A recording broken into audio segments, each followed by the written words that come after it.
and you bow. Okay, if you want to play a blocking game with your child, blocking is important, and again, it has to be gentle, of course.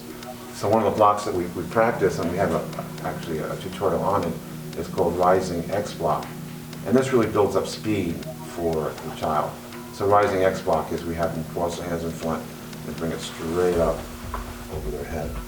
And we build up speed by challenging them to block it before the technique comes down on them. So what I do basically is I go a little closer. I come in slow in after the X block, I'm just going to stop that pitch. Knee, son.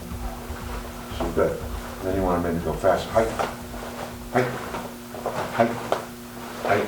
Just to build up speed. Not something that's destructive, not something that would hurt them, of course, but it builds up that eye-hand coordination and the speed.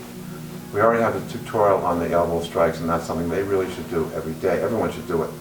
Adults as well as kids, but it's something you can practice with them so they can hone their skills. And then when the dojo is allowed to open up again, they'll be much sharper, and it'll be much easier for them to get to their next. A little bit on kicks, actually one kick, front snap kick. And I teach this first because it's the most important kick. That's the kick you're probably most likely to use in battle. I teach people that when you're kicking in battle, you don't want to kick high. Kicking high is what we call a sport kick. Kicking someone high is like punching someone in the foot. It just takes too long for the foot to get up to where you're trying to kick them. And too easy to block. But for physical fitness, kicking is a good thing to practice. Also, if you get very good at kicking high, then of course your low kicks will be much more efficient. Now in battle, you don't want to kick high. You want to really kick to the knee, maybe the ankle, definitely the groin, but if possible, or maybe the solar plex, a little bit higher, solar plex a little bit higher. But avoid the face unless you have no choice. If the person's totally untrained and doesn't know that you're going to kick them, then that could be a good kick to the upper extremities. But when you do a front snap kick, I'll have Sensei Mike kind of show you the specific techniques so you can help your kids learn it. So if Mike stands right here where I was, and first thing with front snap kick, the first thing you want to think about is putting your knee in the kicking position, which means you're bringing your knee up as high as you can. That's the first thing, even higher. Bring your knee up as high as you can. And that's where you're kicking from. So kicking right from there and down. Good. So the idea is, most people when they kick, they just kind of throw their foot out there without thinking of bending the knee. You want to bend the knee. Number one, it's more powerful. Number two, you can get your hips into it. You can snap it back and use it more than once. And of course, you can kick very high. So Sensei Mike will show you a nice high kick, bang, very snappy. Do it again. Good. So you notice he does not straighten his knee out. He actually doesn't straighten it out at all. The foot comes all the way back. So he's in this position, knee up, after the kick is over, and then we'll put it down. So again, it looks like this one, and then the other side, kick. And we're going to fight, we're going to do it from fighting position. So when I train him, I train him to fight in this position, hands up. You're not supposed to be what we call dancing between kicks. I say there's three basic things. It should be fast, high, and snappy. Also, the knee directs where the kick's going to go. So the higher the knee goes, the higher the kick will go. The knee kind of points towards the target. Last and most important is no dancing between kicks. That means you're totally stable. So you do your kick, bang, come right back down to here. So you're stable. You don't want to be moving around. No dancing. If you lose your balance in battle, or if you lose your balance when you're kicking, once your balance is broken, then you are in trouble, because it's very easy to defeat somebody when their balance is broken. They're too busy trying to regain their balance to actually fight back. And it's important that you train yourself to maintain excellent balance. So we're just going to do the front kick. When you have that down, we probably will be going eventually into side kick, roundhouse kick, back kick, flying fake kick. But first is the front snap kick. If you get that, the rest are much easier to perfect. So once again, person's in fighting position, and kick, pitch, height, knee, height, san, height, shi, height, go, height. So the thing is you want to think about is, well, some people when they kick, they don't kick straight, and you want to really measure straight in, so you're really kicking right down the middle of the line, so you're hitting the target. Some people their kicks go all over the place. You want to be able to hit the target exactly where you want to go. You want to make sure you hit the target. Now in Ishinro, the weapon, our feet, we roll our toes back, so we're kicking with the balls of the feet. I'm not a big fan of that. One of the first systems I studied was called Weishiru. It's another Okinawan system. And in Weishiru, we kick with our toes. That makes perfect sense to me. Why? Because that extends the length of your weapon a little bit. And also, in this country, you're not going to take your shoes off if you're in a fight. You have your shoes on, which means you're not going to really be able to bend your toes back to kick with the balls of your feet. It'll actually be more like kicking with your toes and penetrating with your toes. I prefer that for the training people how to kick. If we're walking around barefoot, or if we took our shoes off to fight somebody, well, that would be kind of pathetic for you to do that. Actually, there's a situation where you may want to do that. And I'll just tell you that this is an interesting anecdote, little thing to know about. It is good to take your shoes off if you want to put your shoes on your hands to fight somebody who's attacking you with a knife. Because, of course, then you can use the shoe as a buffer between the blade of the knife and your body. Otherwise, keep your shoes on if someone tries to attack you. You can use your shoes as a very, very powerful and strong weapon. So, those are front kicks. We have front kick that we practice. We have side kick. Your kids know these kicks, most of them. See if you can have them do it so they can show off to you. Then we have roundhouse kick. Knee kick is a great kick. It's actually a thrust. And the knee, I think actually is the one that's most useful, because the knee kick is the one you're most likely to need in combat. I tell people that if they're being attacked and they can do the kick, that means the person's far enough away that you can run. If someone's close in, that's where the knee kick comes, knee avoid kick. That's what you'll be using. Anyway, so in the future we will go into other kicks. Otherwise, work on the front snap kick. It's very important, and it's also a very good exercise. Attention stance, very height. Thank you.